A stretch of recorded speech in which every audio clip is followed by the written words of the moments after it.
With the help of Hashem, we are learning Sukah Daf Chaf Aleph.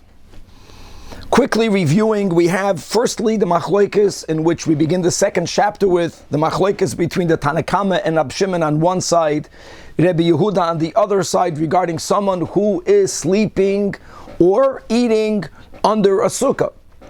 Tanach and Rab Shimon hold that that person is not yotzeh. Rabbi Yehuda holds that that person is allowed to sleep under a bed in a sukkah. It's considered like he is sleeping in a sukkah, dwelling in a sukkah.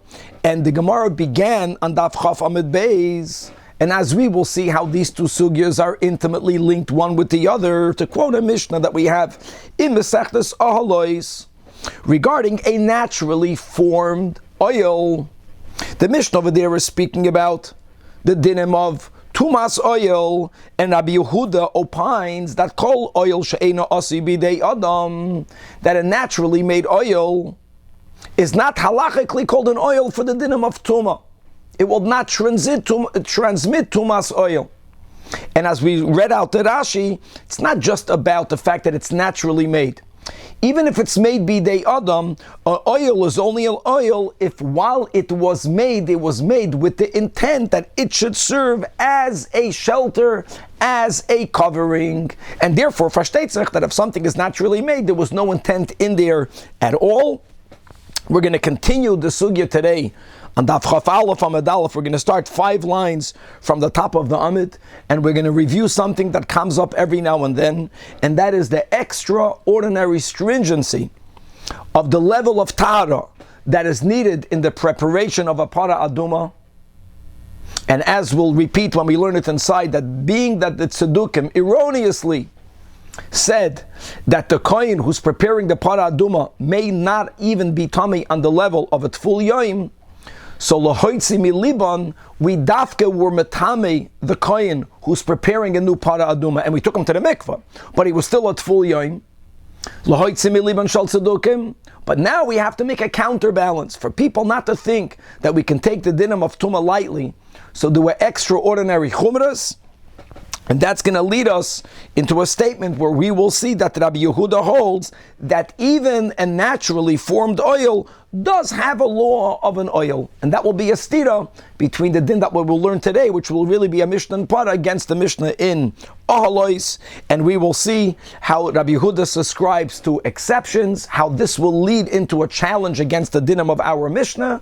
And finally, we will explain the shita of Rabbi Yehuda in our Mishnah, that a person is allowed to dwell under a bed in a sukkah because of a new concept, and that is that lo yasi oil arai umevatal oil kava, and that is dafka Rabbi Yehuda l'shitasi, as we will repeat something that we learned on Sukkah Daf Zayin, as to do we want for a sukkah to be a temporary dafka, it should be more of a temporary nature, or do we want for a sukkah to be dafka something that is of a more permanent nature? We're going to have the famous Chazal that afilu sichas chulin shel tamid chachamim tzricha limud.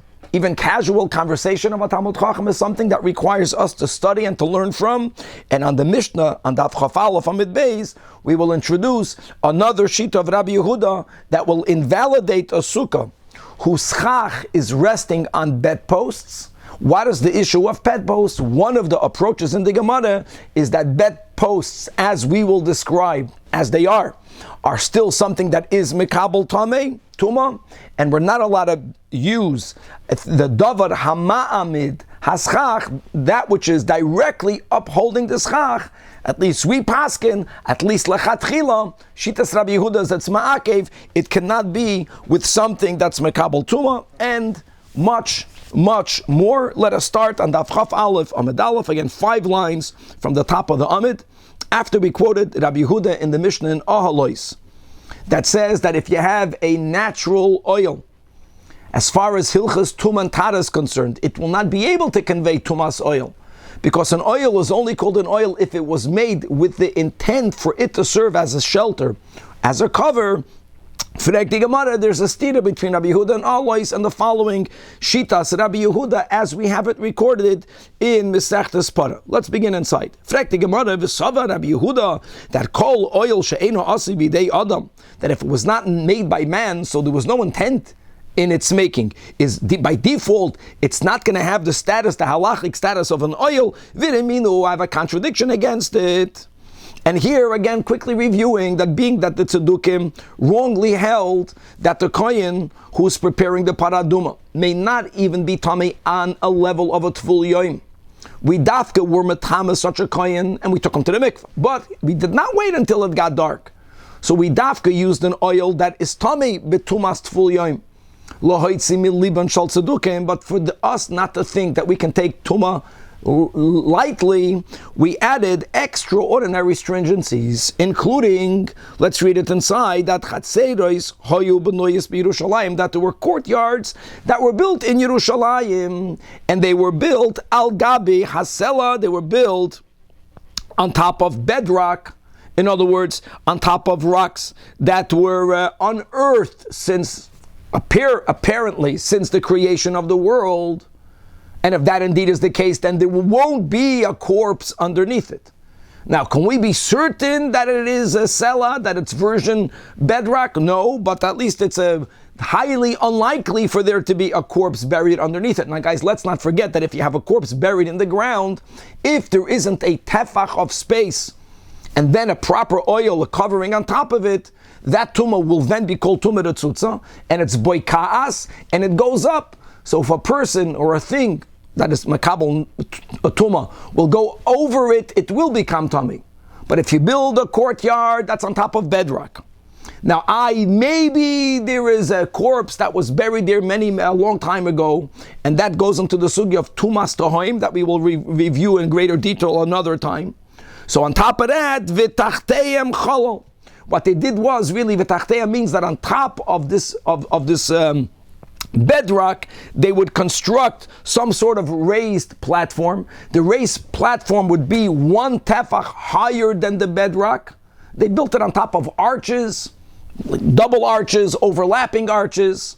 And again, the moment you have a halal tefach, even if there is a mace buried underneath it, it's no longer called tumah retzutza. The tumah will stop by the floor. So you have sela, you have arches, and on top of that you have a platform, and on top of that you built a chutzner. And all of that, in other words, why did you have to, on top of the sela, build this platform that is above the ground by a tefach or more? Because of the small possibility of what we call kever hatahoim, which is an unknown corpse that's buried there, and we are even making an effort to avoid that. So it's amazing. So these children were born in an environment where we are 100% certain that they never became impure b'tumas meis. And as we will see, like Rashi points out, they would stay there until they are 7 or 8 years old. They would bring over their pregnant women. They would give birth over there. They would raise their children there again until they are 7 or 8. La para means that maybe we will have to make a new paraduma. And if that were to happen, so one of the steps that we will need to do is we will have to gather new living waters. And they used to go to the shiluach spring. And we want to make sure that the people bringing the water for sure don't have any tumah on them. Now, how do you get these children who up until them leaving these chatzeros don't have any tumah? But they have to now go to the shiluach spring.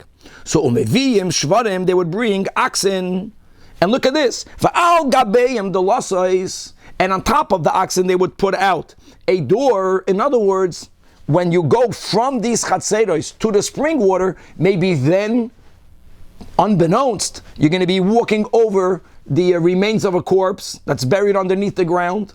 So again, you want to create some sort of oil that even if you're going to be going over kever tohaim, the tumah will get stopped by the delas, by the door. And these children will sit on top of these doors. And the kalim that they would use are kalim that halachically are not susceptible to becoming tamei, which will be, for an example,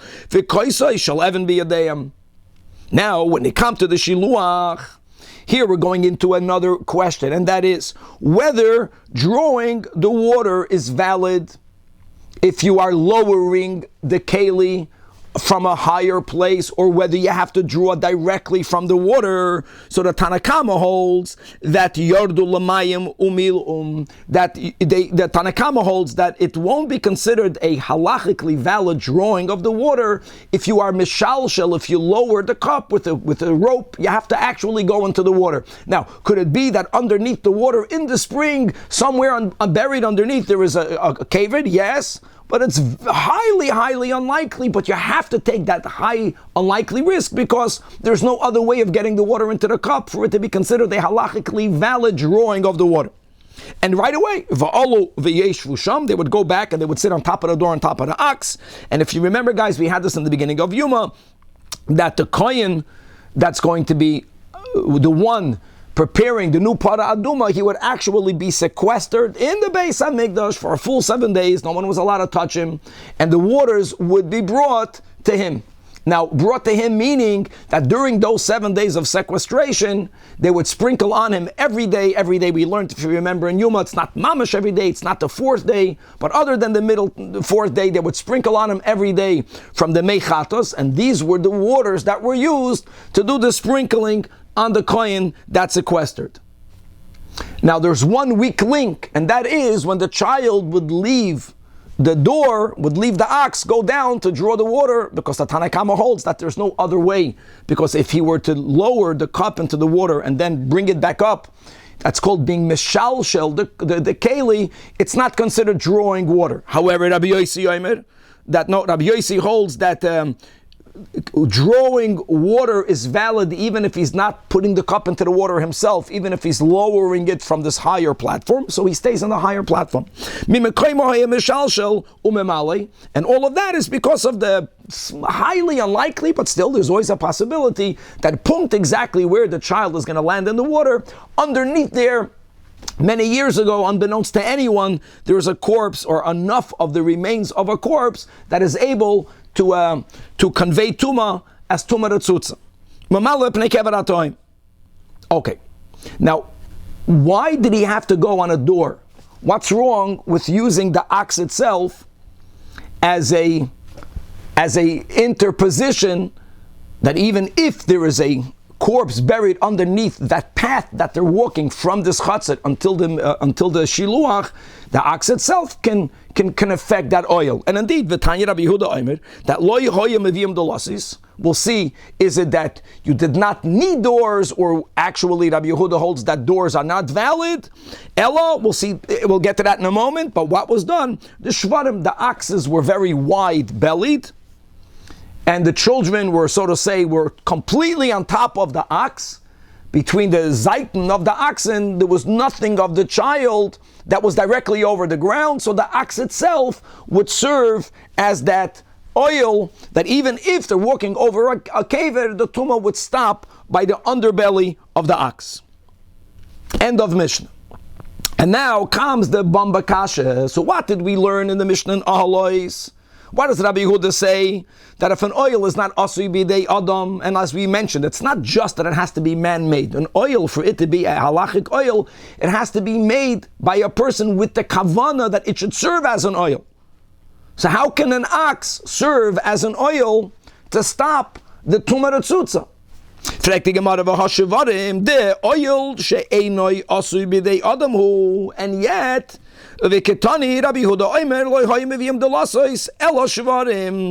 it's a natural oil, it's an ox. Why here does it constitute an oil? Now, if you can just leave somewhere in the back of our heads our Mishnah of Sukah, and we see right away how this is very much related. Because don't forget, Rabbi Yehuda is the shita that holds that a person, let's say for example, who's sleeping under a bed in a sukkah, he's considered to be in the sukkah. It's 100% okay. He was fulfilling the mitzvah of dwelling in the sukkah. And as we can right away see the link, a bed was not made to be ma'il l'chora, for that which is underneath it. Now, if an oil that's not asui b'dei adam, in order, the purpose is not to serve as a shelter or a shade, so then l'chora that would fit with the Mishnah in Alois, but as we'll see, the Gemara is going to speak it out on Amud Beis, but here we have a problem. And the answer must be, and Kiyasid Avdimi, when he came from Eretz Yisrael, he came quoting Amar Rabbi Elazar, who lived in Eretz Yisrael. That, the Mishnah in Alois is the rule, and let me tell you the exception. The exception will pose a problem here. Exception is, Rabbi Yehuda admits that if the size of the oil is kimeloi egroif, the size of a fist, and Rashi both on Amud Aleph and Chaf Aleph Amud Beis is speaking about two things. He always mentions the width of the oil, the width and the length, as well as the ear space in between the cover and that which is underneath it. So if it's in the size of a fist, which is bigger than a tefach, a large fist, then even Rabbi Yehuda's Maida, yes, at a certain quantitative size, it will have the din of an oil, which obviously must mean that if you remember at the end of yesterday's share, all of the examples we had in the Mishnah and Alois about naturally formed crevices in the ground, the taka were small. The Mishnah spoke about if it was hollowed out with water or if it was eaten by shiratzim. These are little crevices, little caves, little hollows in the ground, taka smaller than the Emaloi Agrif. And Chevra, let's read inside a very important Rashi. On one hand, we said we don't quote all of the Mishnayos and of Taras. On the other hand, we did have before Agufa. It's good to learn Chaparain and learn a little bit more on Taras. So Rashi, 5 line under the Gemara writes like this: Maloi Egroif, what's the magic of Maloi Egroif? And do we find a parallel in other areas of Tum and Tara that size matters? And the answer is yes. Oil Shirachat, Maloi Egroif, Shuhu Yoiser Mitefach. First of all, you think about an egroif, a fist. Don't think about a tefach. It means a large tefach. It's bigger than a tefach. Moed Rabbi Yehuda, I'm reading inside the Rashi, that sha'af al pishe einoi asu bidei adam, even though it was not man-made, which means it was not made with any intent. It was created by God. We later could attribute an intent to it, but it was not made with an intent. Chashuv liyos oil, it's considered an oil. Because we find elsewhere in Dinim Tumentara that this size, Matzinu Chashuv, it's considered a Chashuv area. Where do we find it? Lema'oir she'enoi asu bidei adam. So we're going to another halacha that we have in Ahaloi. So let me just say this by heart. What happens, this is very practical. If you have a source of Tuma in one room, you have a corpse. Now, everything under the same covering becomes Tami B'Tumas oil. What happens if there are people or things or food or mashkin in next door, in an adjacent room? The halacha is, guys, listen to this, is that if there is an opening between one room and the other, then the Tuma goes from one room to the other. Now, how do you define an opening? So there we learned like this, that if between these two rooms, a person drilled a hole, a person created an opening in order for ma'od, in order for light to come in, since it was made by a person with that intention, so even if the opening only has the size of a pudyon, right, that small coin, it will make the tumah from one environment to go into the other. However, what happens if the opening, if the window was not man-made? There we also find the halacha that even if it's a natural opening, if it's in the size of an egroif, it will also allow for the tumah to pass from one environment to the other. Gavalda Karashi. And that is all the backup and the explanation to that which Rabbi Elazar said. So enachanami, oil that's not asibi de adam, if it's very small, without that intent, it won't be chashav enough for it to be an oil. But the moment it was the size of a maloi egroif or bigger, then it will always be considered an oil. And indeed, an ox, the underbelly of an ox is humongous. It's bigger than the maloi egroif. And therefore, Rabbi Yehuda holds, again, we'll see either you don't need a delis or dafke not a delis, the ox itself is the solution. And back in the Gemara, and indeed the Gemara says that after we heard it from an Amoida, we later found a Tana Befedish, Tanya Namiyachi, that Amoida Rabbi Yehuda, we're going back to Ahaloist, even though Rabbi Yehuda said, where we learned again in the bottom of Daf Chaf, that all of these small openings in the ground that have an oil under them, doesn't have a status, it doesn't have a din of an oil, because it's not asui b'dei adam, but Rabbi Yehuda's maida b'abashe kifin ubenekike yaseloyim, that when you have uprooted boulders, large rock crevices, In other words, that crevice, that opening inside, is larger than the ones we mentioned yesterday. Even though they're not made bidei adam, they will have a din of an oil. And if you have a kazayis basar min mace or any other amount of the mace that could convey tumah through tumah's oil, then yes, anything else that could be that is susceptible to becoming tamei will become tamei. Okay. Now again, before we come back to Sukkah, we have to work out a pasha to understanding Rabbi Yehuda in Para. Like, why was he against using a door? So, frekti Gemara, v'harei deles the yesh ba kama egroif. I mean, you can argue maybe that a delis is not good because a delis was not made to serve as an oil, right? A delis was made to stand vertically. It was not made for you to take it off the house and for you to lay it down horizontally. But who cares? Now that we just said that even Rabbi Yehuda, the moment the oil has a certain size, which is the maloi egroif, or larger, it will always have a din of an oil. Yet, v'katani Rabbi Yehuda oimer, lo yehoyim avim delasois ela shvarim. Now, why not? Why not? Before we learned Rabbi Lazar, we had no kasha, because the answer would be because a delis was not made bidei adam for an oil; it's made for a delis. But now we're saying it doesn't make a difference. So Amar Abaye, all what Rabbi Yehuda means to say in the Mishnah and Para is not that a door is not going to function as an oil. It will. It was not made l'shem oil. I don't care. It's big. It's maloi egroi for bigger. Lo Yehud lahavi delasis. Rabbi Yehuda is saying that you don't need to bring a door. You already have the ox, so why do you have to bother bringing a door? The ox itself is going to serve as an oil. Rava Amar, however, Rava argues with Abaye and he says nisht. And he says, Lo yehoyu meviyim dolasis kolikir. Daf cannot. A delis is not called an oil. But not because halachically it's not called an oil. Don't use that when you transport a child. It is an oil. Narvas then, when a child is on an ox, but he's not directly on the back of an ox. He's on top of a door that's on top of the back of an ox. So the child feels more confident that he will not fall off. It adds to the security, to the feeling of security of the child.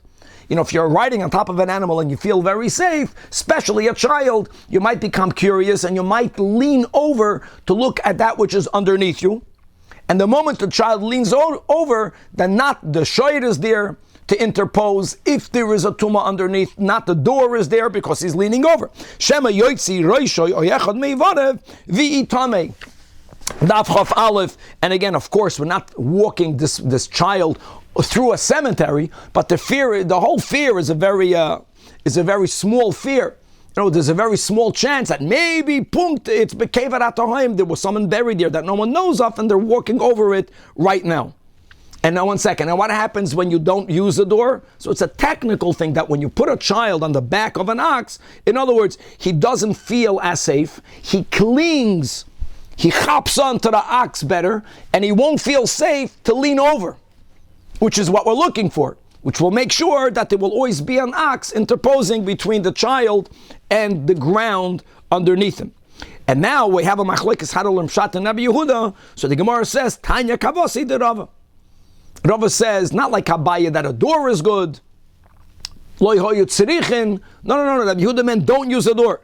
That it says in a Braisa, Rabbi Yehuda Omer, Lo yehoyu meviyim delasis kolikir. Don't bring a door. And not because of the dinim of an oil. The door theoretically is a fantastic oil. Elamah mepnei shadato shaltinek gasa olive. He becomes very overly confident, and once he feels very safe, he might not stay on top of it. He might start leaning over. Shema yoitzi roisho echad meivarav and v'yitama bekaver atohim. So therefore, you don't bring a door. But on the other hand, guys, you don't want to bring this skinny little ox, because you want to make sure that even the legs of the child, that there isn't a part of the child that's hanging over or that is above the ground directly. So you would bring shavarim that come from Mitzrayim. What was unique about the Egyptian oxen? That shekrei soisehem rochavos, that their bellies were very wide. And v'hatinoikos yoishvin al gabeim, and the children sit on top of them. And again, this detail again we have in the Mishnah, we have here in the Braisa.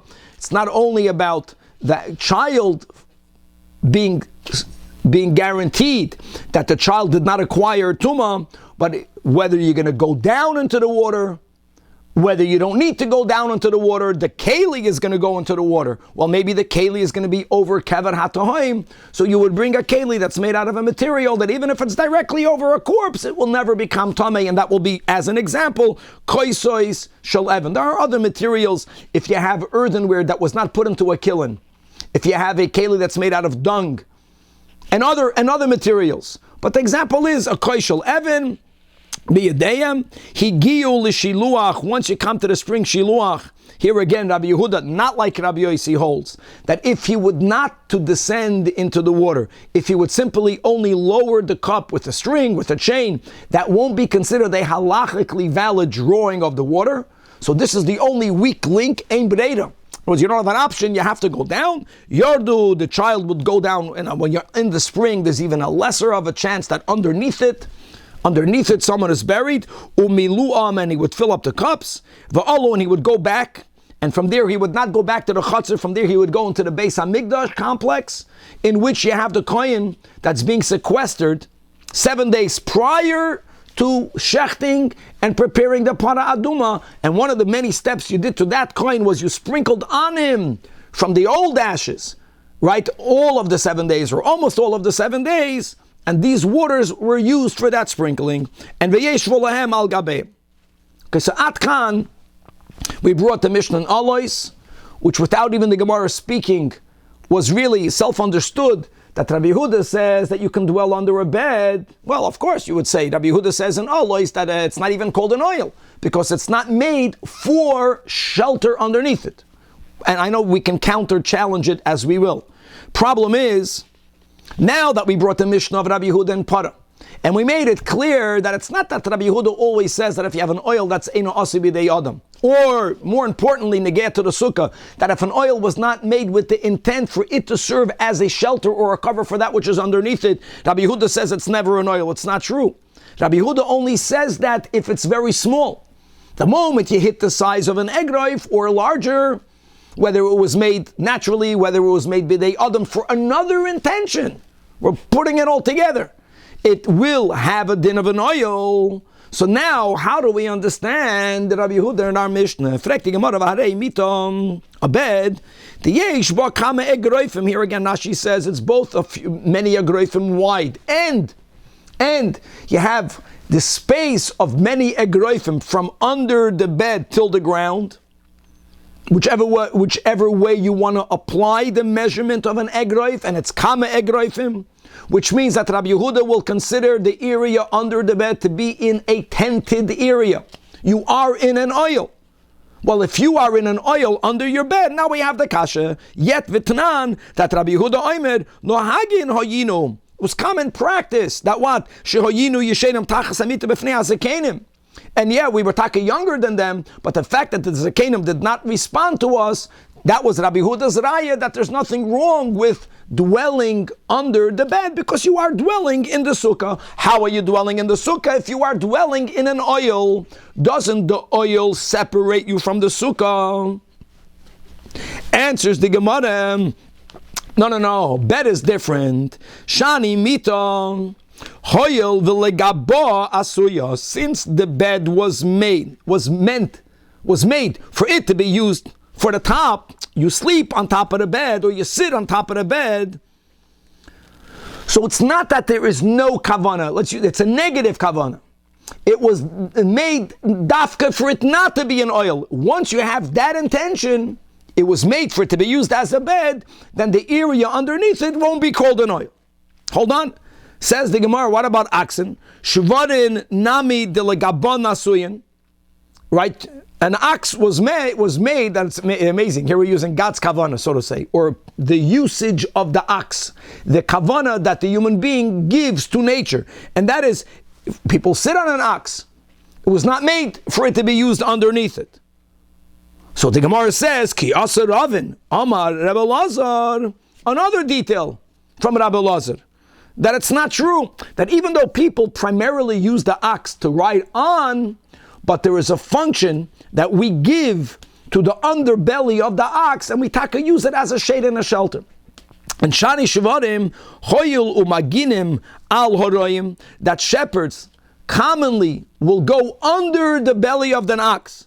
Why? Either during the summer, when the sun is pounding on you, to protect yourself at least from the sun, to get some shade, or when it's raining, for you not to get as soaked, you're under the ox. So since it's also used as a shelter, it serves as a function to stop the tumah tzutza, and it stops the tumah from going further up. And here we have another problem. So hold on. Moide, bed was made for a bed, for people to sleep on top of it. But if you're telling me that if it is used also for underneath it, then we give it a secondary usage. Well, a bed will also have a secondary usage. And what is that? Guys, we learned in Bava Basra that food should not be put under a bed. Ruach ra shoylet on it. That's food. We have to be careful. But it's common. People go to sleep. They put their shoes under the bed. They put their sandals. They put their slippers under a bed. So you have to. So the bed also is being used, or the underbelly of the bed is being used as an oil. So we're back to our kasha. And Rabbi Yehuda, because of its size, should consider this a bona fide oil. So why isn't that considered an interposition between the person and the sukkah? How are you yoytze the mitzvah of dwelling in a sukkah? Elo amarava shani shivarim. The difference is that we look at the primary function. We look at the primary function. Just because sometimes people will use the underbelly for shade from the chama or from the rain, that's not enough for you to consider it. That does not make the shiur a oil. You know why it's called an oil? The way God built the structure of an ox, there's a spinal cord, and there's a rib cage, and then there's skin, that the back of the shiur is there to make sure that which is in it, that the inner organs stay protected. Moededik. We're not talking about the area under the ox, but we're speaking about in the ox itself. Don't tell me that the ox was made to be for people to go on top of it. No, the ox was built in a way that the top part of the back is here to protect that which is underneath it, that which is inside of it. And we're quoting a pasuk. Now this pasuk is regarding the formation of man, but we are comparing in this aspect beast to man, animal to man. And what did Iyov say? That oir ubasar talbisheni, that God with skin and with flesh you clothed me, uba'atzomais viginin, and with bones and sinews to soichecheni you sheltered me. Mamish, the word of schach. So there's a certain amount of sheltering and protection that the outer part of the body affords to the inner part of the body. Moededik. So a secondary usage won't change its designation. The bed is made for you to use the top. The fact that sometimes people also use it secondary to put stuff underneath it has no effect. The reason why a shiur is an effective oil, l'shitas Rebbe Yehuda, and that's because so to say, when God made the shiur, the upper part of the back, the spinal cord and cage and skin and hide is made by God to protect that which is inside of it. So that's why it's considered an oil from tumah tzutza, and not allowing it to go up and being metame the person, the child that's underneath it. Or the Gemara says, I'll tell you better. The usage of beds also to give some sort of protection or shelter of one's shoes or sandals will designate the bed as an oil. The bed is an oil. So we're back to our kasha. Why does Rabbi Yehuda allow for people to dwell under a bed during the holiday of Sukkah? In a Sukkah, so he says, Gavaldik, that Rabbi Yehuda latame. Now this is amazing. So let's take a step back. The first Mishnah in Sukah, Rabbi Yehuda holds that a Sukkah whose schach is over 20 amas remains kosher. And we had three opinions on Daf Beis Amud Aleph. And the third one, I think it was Shitas Rava, who is explaining the shita of the Chachamim in the Mishnah, that why do the Chachamim say that if it's higher than 20 amas, the Sukah is psula, the schach is psula, is because generally for you to make such a tall frame, for you to put the schach noch above 20 amas, then the walls will have to be juicy, good, permanent walls. And the Chachamim dafke want for the Sukah to be of a more temporary nature. And what about the Rabbi Yehuda? So on Daf Zayin, when we quoted many Tanoim that hold the same svara, they don't say exactly the same thing, but they are based on the same premise.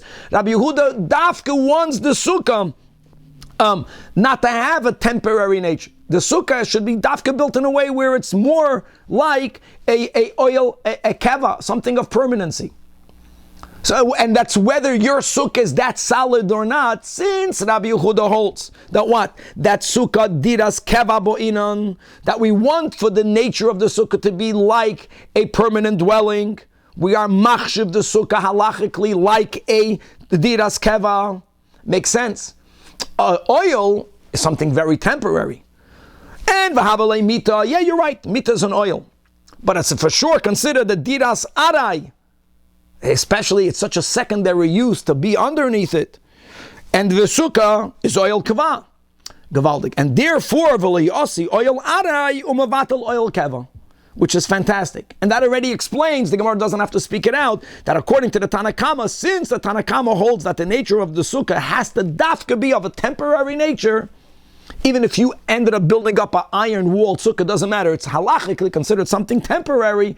So then an oil, which is also temporary, is more in the league of a sukkah. And therefore it nullifies for those who are underneath the bed, they're no longer in the sukkah.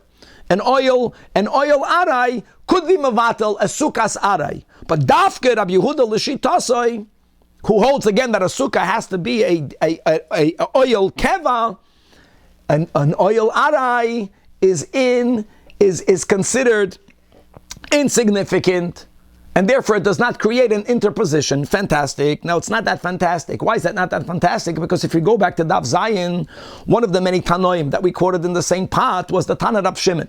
And that Tanach Rab Shimon was regarding another machlokes. What is the minimum amount of walls needed in a sukkah? So we paskin, taka like the Chachamim, that it's three, but halacha l'Moshe Missinai, that one of the three only needs to be a tefach. 2 and a tefach. What about the Tanach Rab Shimon? Right? He holds that it has to be 4. Yeah, halacha l'Moshe Missinai, one wall only has to be the size of a tefach, so it's 3 and a tefach.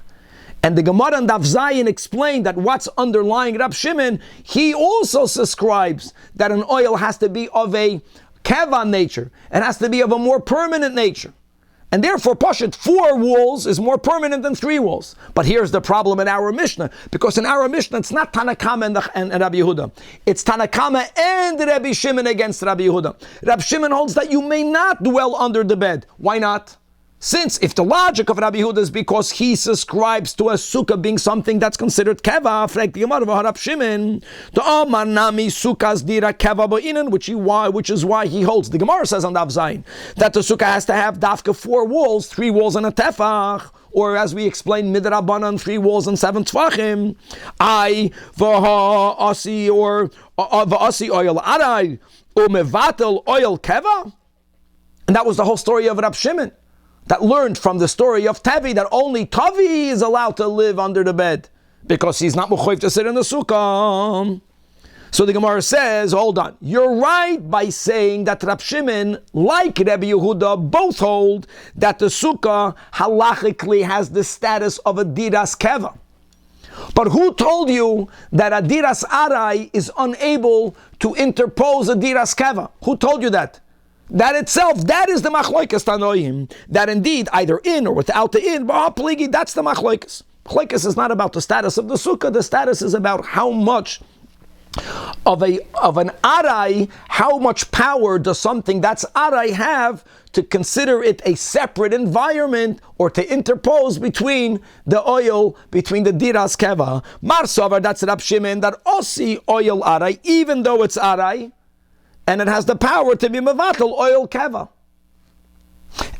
And I'll tell you, perhaps, al pi Chasidus, don't forget that Rab Shimon, Stam Rab Shimon in the Mishnayos and Braisos is Rab Shimon Bar Yochai. And al pi Pnimiyos Onyanim, everything is temporary. Everything is temporary. A little bit more temporary, a little bit less temporary. There's no keva. The God is keva. Everything else is nothing. Maybe that's why. So I don't care that there are many madregas, but it's all really only temporary. However, Rabbi Yehuda holds that no, chitzoni is not that way. Rabbi Yehuda holds that lo yosul oil aray umavatul oil keva. Well, again, that's why Rabbi Yehuda will hold that you fulfill your yoitze by dwelling under the bed in the sukkah. Gewaldig. Okay, weiter. Rabbi, can I ask 2 questions? Sure. Why are we saying a mita is va? No. Right? Yeah. It would seem to me that it's a fixed structure, no? So as we'll see in the next Mishnah in a couple of lines, it's not about the fixture itself. It's not fixed in its place. That makes it for sure less permanent than a sukkah, which is generally connected to the ground or laying on the ground. Okay. And then the other question is, why don't we just invalidate the oil under the? Why are we? I like. There's no chamas on meru. There's no. It's all shade under the oil, right? Like, why don't we just say it's not allowed on that basis? Because I'll ask you a question, Yaakov. If I'm in a sukkah and I have a cap over my head, or if I have a hat over my head, a very wide brim. Let's say it's 4 times. You know, the style of our Borsalino hats went from very narrow to very wide. No one will say that you can't eat with that hat on your head. It's 4 tfachim. You're in your garment. Good, weiter. Amar Rab Shimon, okay, going back to the Mishnah, says that Tanach Rab Shimon, I'll prove you come with a maisa, I have my own maisa. Maisa Betovi, who was the Eved, if you remember, of Rabban Gamliel, and from that conversation, we extrapolated, that only because an Eved is not obligated in a sukkah, that's why he was allowed to dwell under the sukkah. And indeed, Tanya, we learned in a Braisa, that Amar Rab Shimon, Misichasai shel Rabban Gamliel. Sicha means from the casual conversation, right? Not midiburai, which is the normally used term, but Misichasai shel Rabban Gamliel. Lomadnu. Here we break it down more than in the Mishnah. Shnei devarim. Number 1, lomadnu sha'avadim pturim in asukah. It's fast as seisha azman gerama. And velomadnu shahayoshim tachas amita lo yotze yedei chavasi. He was allowed to do it only because he was an Eved. Okay, and so asks, Gemara is just being medayik, that why did Rab Shimon say misichasi from the sicha? Why did he, sicha means, sichas chulin, means casual conversation. Why not from the, from the dibur? V'leimen midavanav shel Rabban Gamliel, answers the Gemara, milsai gavurcha kamashmalon. We're teaching you something on the side, that kihada amar Rav Acha bar Ada, or v'amri ra amar Rav Acha bar Ada, Amar Rav Hamnuna, Amar Rav Minayin. From where do we know? Shafilu sichas talmidei chachamim. That even from casual conversation, not sichas kodesh, sichas chulin, tzricha limud, we have to study what they're saying, because in there we're going to learn. Shenemar, as it says in Tehillim, regarding the tzaddik, the tree that's living near the water, that such a tree, the Mishnah, it says in the pasuk, ve'olehu, and its leaves, lo yiboil, will not wither. And leaves, which is the lightest part of the tree, is a mashal to sichas chulin. It's not the learning Torah, it's not the observation of the performance of the mitzvahs, it's tam sichas chulin, since it's coming from a Talmud Chacham. And indeed, from that sicha of Rabban Gamliel, learns Rab Shimon, like the Chacham, like the Tanakama, against Rebbe Yehuda. And here, Chavre, let's learn the final Mishnah on Daf Chaf Aleph. And this will be the source of a very practical halacha that we paskin, at least lechatchila, not to put the schach on something that is mekabel tumah. That which is mekabel tumah is not the schach, but you don't want, for example, in these metal framed sukkahs, which is an item that is susceptible to becoming tamei, you don't want, at least not lechatchila, for the schach to be laying directly on that metal frame. And this comes from this Mishnah. Says the Mishnah. Now the case here is that a person has bedposts. Now you have proper bed. We're speaking about bedposts or sides of the beds that are 10 tefachim tall or taller. And normally you have that horizontal plank or strings upon which you put the mattress, that was removed. That was removed. So all you have is these sideboards. Now, yes, normally pshutei kleyates are not makabel tuma, but if they are a keli, they're makabel tuma, and that's considered a proper bed. So even though you took out the whatever was used to hold the mattress was removed, that's the way Rashi learns the Mishnah, it still, according to everyone, remains an item that it is susceptible to becoming tummy. But don't forget, you're not using that as the schach. You're just using it as the outer structure, as the walls of a sukkah. And indeed, hasoymech sukasoi. Sukasoi means your schach. You lean your schach, you put your schach directly bekarei hamita, on these posts of a bed. So the Tanach says that 100% okay. The bed is considered a keli. So what? So what? However, Rabbi Yehuda Omer, im eino yechoilo la'amoid b'fnei atzma. I don't care if the walls are makabel tuma. If you're going to, aside of the walls, right, you're going to have some sort of freestanding frame, a freestanding frame from materials that are not makabel tuma. If that will hold up the schach, then of course you can use the bed, the sides of the beds, the planks, to be walls. There's no problem with the walls being an item that's makabel tuma. But if you don't have this freestanding frame, so the schach is leaning directly on the karei hamita, so it's ma'amid, something that's makabel tuma is being ma'amid, holding up directly the schach. Rabbi Yehuda holds it's invalid, even b'diavad. So holds Rabbi Yehuda. Now, my time of Rabbi Yehuda. So says the Gemara, Pligaba Rab Zera v'Rab Abba Bar Mamul. There's two ways of understanding pshat in Shitas Rabbi Yehuda. One of them say mipnei she'ein lo keva, nothing to do with what we mentioned ma'amid. One of them says is because since the bed lacks fixedness, and this is Yaakov to what you said before. Rashi writes clearly, since people move a bed around. And again, Rabbi Yehuda l'shitasa, says Rashi. Rabbi Yehuda is the one that holds that we want for the sukkah to be viewed as a diras keva. That's why, if it's not even inserted, it's not only, it doesn't have to be pegged into the ground. But a bed is a bed. People schlep a bed here, people schlep a bed there. A bed by nature is a movable piece of furniture. It has no kvius. So that's why it's not valid. And the other one of these two Amirayim say, like we explained the Mishnah, ma'amida b'davar amakabel tuma. And let's read inside the Rashi. And Rashi writes, don't forget that the psulim that we learned in the first Perek, the three psulim, one of them is that it cannot be something that's susceptible to becoming tummy, was taka only regarding the schach, not regarding the walls. We know that. But if the schach is directly on something that's makabel tuma, it's on the maimid that's makabel tuma. Rashi writes, "Have a ki'ilu sichech b'davar hamakabel tuma." It's as if you're using something that's makabel tuma for schach, and that's why Rabbi Yehuda holds that it is psula. Now the Gemara wants to know what's the nafkamina practically between these two understandings. Bishitas, Rabbi Yehuda, my benayu. The Gemara gives a great my benayu. If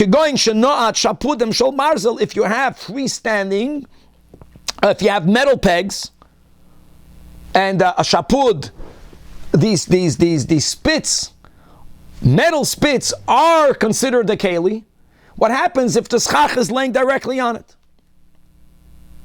and they're stuck into the ground? That means they have fixedness, very similar to the frames of the cheap sukkahs you build today, the ones that you buy and you put up. It's metal, and it's relatively fixed. So if the reason of Rabbi Yehuda, the reason why you cannot use this karei hamita is because a bed is a movable piece of furniture. Well, if you are using shapudim shel barzel and they're inserted in the ground, they're very fixed, it will be good. But according to the one who understands the reason of Rabbi Yehuda, guys, the first wide line and bottom of the amit, it's not about fixedness or the lack thereof. I don't care if it's fixed in the ground. It's a metal shapud. It's something that's considered halachically a keli. And Rabbi Yehuda will still hold that it is possible. And Abaya adds another detail. Amar Abaya. Rabbi, yes. can I ask you a quick question here? with the metal sukkahs that we have today, so most people, they try and put a wooden piece above the top. We'll get to it in a minute. Yes. It doesn't sit directly on the metal. But is the problem here we're saying that any walls that's Mekabel Tumah cannot be used as the wall of the sukkah? That's the opinion that we're learning right now? Well, of course. Only that the schach is not touching it. What are we talking about? It's the case of the Mishnah is that the schach is fully resting on the walls. What about the metal stakes or skewers? That's the shapudim shel barzel. That's something that's Mekabel Tumah. You have to know dinim of Tumah and Tar. Huh? And therefore, according to the Amoida that understands that that's the problem, Rabbi Yehuda, according to Rabbi Yehuda, it's going to be possible. Let's finish reading the Gemara. Amar Rabbi says, he wants to make it clear again that the problem is that the schach is pashut resting on the bedposts. But if, like we mentioned in the Mishnah, but if the schach is going over the bedpost are serving as walls, but it's not resting on it, there's something else that's holding up the schach, then it's kosher. And my tamo, in other words, if you have posts in the ground that the schach is on it, even though the bed frame is not affixed, I don't even care that the walls are easy to move. I want for that which supports the schach to be kavua. So as long as it's laying on something that's not makabel tuma, and it's going to be kosher. And guys, just to know the halacha, the bottom line is that b'diavad we paskin that if a person, without knowing or not knowing, if a person built a sukkah, like we just mentioned, it's very common, all of these metal frame sukkahs, the metal pipes are items halachically that are susceptible to becoming tamei, then it's davar hamayimid. And lechatchila we paskin, put on top of the frame, under the schach, bamboo sticks, other unfinished pieces of wood, or pshute klayet. You have to know the halachas, items that are not makabel tuma. Hold on a second. Isn't the frame holding up the bamboo that's holding up the schach? Yes, but that's called a maimid de maimid. And we paskin that a maimid de maimid is okay even lachatchil. But all of that, we're jumping from the Gemara until HaShulchan Aruch, but that's the source of the sugya, according to the Amoira that understands Pshat and Rabbi Yehuda, that the problem is you cannot put schach le Rabbi Yehuda on a davar that's mekabel tuma. To be continued.